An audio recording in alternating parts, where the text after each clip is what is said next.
जय श्री कृष्णा। आज अपन क्लास 8 का टॉपिक नंबर 5 आंकड़ों का प्रबंधन के बारे में अध्ययन करेंगे। आंकड़ों का प्रबंधन का मतलब होता है दिए गए अंकों का सही क्रम में जमाना, सही क्रम में जमाना और उनका यूज़ करना कहलाता है आंकड़ों का प्रबंधन।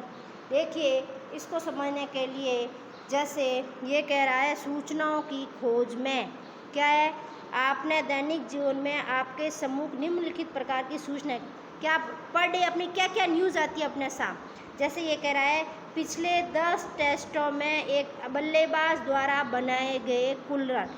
पिछले 10 टेस्ट में धोनी द्वारा बनाए गए रन, आपको धोनी पसंद है तो धोनी ले लें, रैना पसंद है तो रैना ले लें। पिछले 10 एक दिवसीय अंतर्राष्ट्रीय मैचों में गेंदबाज द्वारा लिए गए कुल विकेट, आपको कोई विकेट कीपर या बल्लेबाज पसंद है तो उसका ले लो पिछला रिकॉर्ड। आपकी कक्षा के विद्यार्थियों द्वारा गणित के यूनिट टेस्ट में आपके क्लास द्वारा प्रत्येक बच्चे द्वारा प्राप्त किया गया फर्स्ट टेस्ट में नंबर, सेकंड टेस्ट में और थर्ड टेस्ट में हाफेली और फाइनल कुछ भी ले सकते हैं।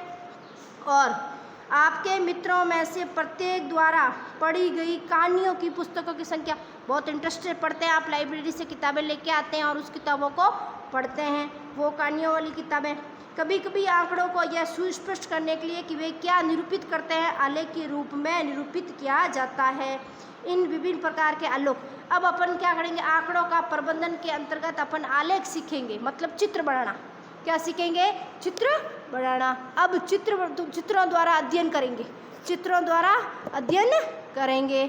कैसा? सबसे पहला आलेख होता है आपका चित्रालेख। क्या होता है?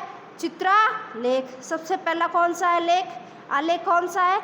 चित्रालेख। चित्रों के द्वारा आलेख को प्रदर्शित करना। जैसे संकेतों का प्रयोग करते हुए आंकड़ों का चित्रीय निरूपण। जैसे एक कार बराबर क्या है, यहाँ संकेत 100 कारों को प्रदर्शित करता है। जैसे एक कार बराबर क्या है, 100, तो यहाँ कितनी जुलाई में देखो 1 2 आदि है ना, तो 100 200 और आदि कितने हो गए 50। तो मतलब यहाँ कितने आलेख को प्रदर्शित कर रहा है? 250।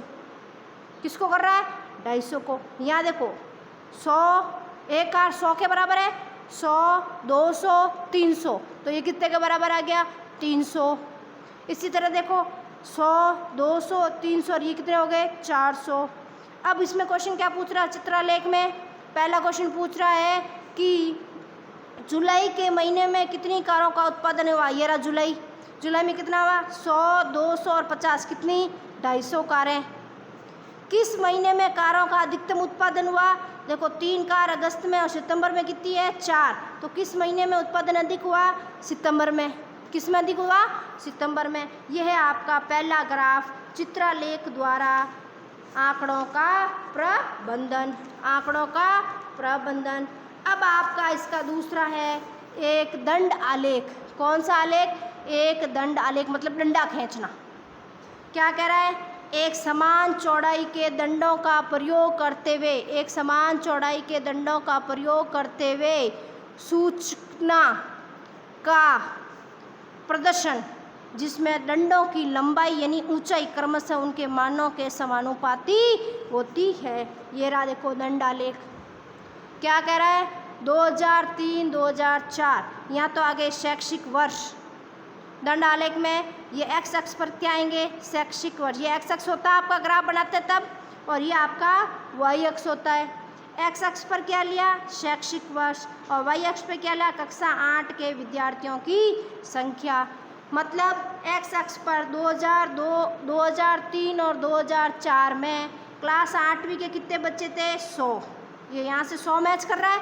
देखो 3 और 4 में ये देखो लेंथ कितनी है? 0 50 100, 100 बच्चे, 150 बच्चे, 200 बच्चे, 250 300 और 350। कक्षा 8 में 2 और 3 में कितने बच्चे थे? 100। 4 और 5 में देखो कितने आ रहे हैं? 200। यारा ने यहाँ से 200 मैच हो रहा है। मतलब 2004 और 5 में 8वीं क्लास में कितने बच्चे थे? 200। इसी तरह 5 और 6 के सेशन में कितने बच्चे थे? 250। ये 250 में मैच कर रहा है। और 6 और 7 में कितने थे? 300। 6 और 7 में कितने बच्चे थे? 300। और 7 और 8 में कितने बच्चे हैं? 350। कितने बच्चे हैं?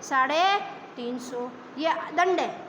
ये जो आपके आयताकार, ये जो आयत के बने हुए ना ऊंचाई, दंडों की लंबाई, ये ऊंचाई है इसकी।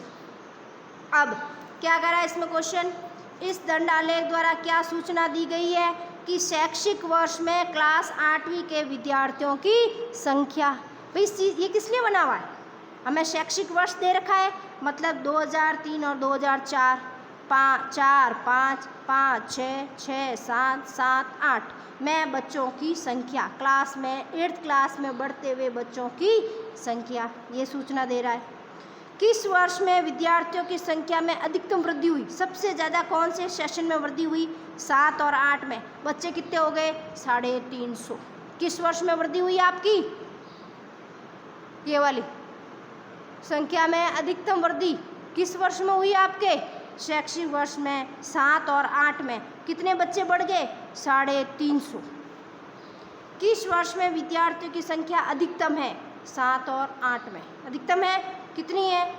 350। वृद्धि कितनी हुई? 350 की। बताइए कि ये सत्य है कि असत्य है। 2005-6 में विद्यार्थियों की संख्या, 5 और 6 में विद्यार्थियों की संख्या कितनी है? 250।